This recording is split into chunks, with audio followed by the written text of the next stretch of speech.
Hello po mga kaibigan, welcome po kayo sa YouTube channel ko. Magbabahagi po ako sa inyo ng kapangyarihang bertudis ng mutya bunga ng halamang puyas na naging bato. Ang mutya bunga ng halamang puyas na nagiging bato ay maganda kapag makakita po kayo ng mutya na ito. Ang mutya na ito ay pinaniwalaan ng aming mga ninuno na kapag may mutya po kayo ng halamang puyas ay makapagbigay ng mahabang buhay at matagal tumanda. Ang mutya na ito ay makapagtataboy ng kamalasan sa buhay at pangkalatang proteksyon laban sa kulam sa barang sa paktol sa palipad hangin.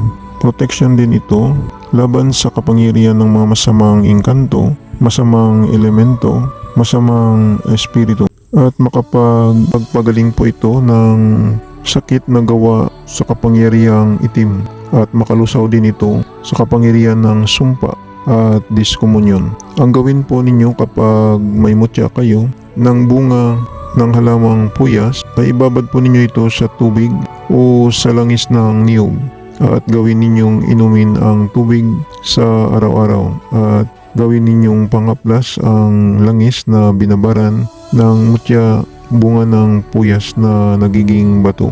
Ang mutya na ito ay pinaniwalaan din namin na panglihis sa bala ng baril na kapag barilin po kayo ay lumilihis po sa inyong katawan basta sa tama lang po kayo.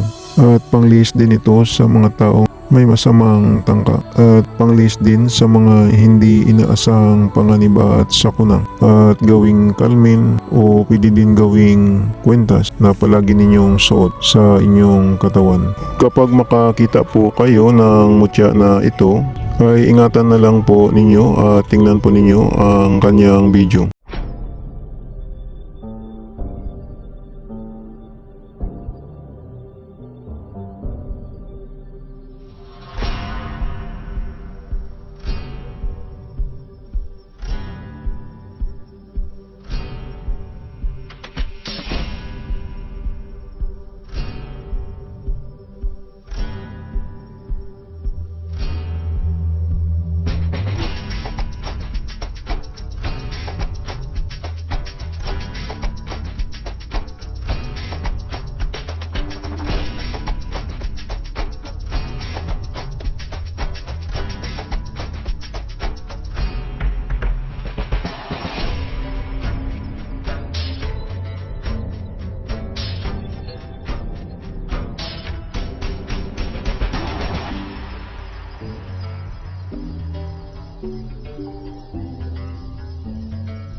Yan po ang aking mutya, bunga ng puyas na nagiging bato. At nakuha ko po yan sa tulong ng aking mga gabay ng mga duwende putian. Sa mga viewers at subscriber ng Milagro de Santo Cristo, maraming salamat po sa inyong panunood at maraming salamat din po sa pag-follow po ninyo sa aking shop sa Shopee at sa aking Facebook page ng Milagro de Santo Cristo. At mag-subscribe naman po kayo sa YouTube channel ko.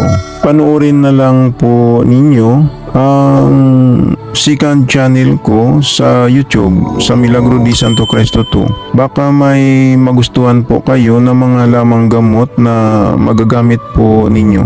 Paalala lang po, ang mga maiwagang dasal at orasyon na binabahagi ko sa inyo ay gagamitin lang po ninyo sa kabutihan.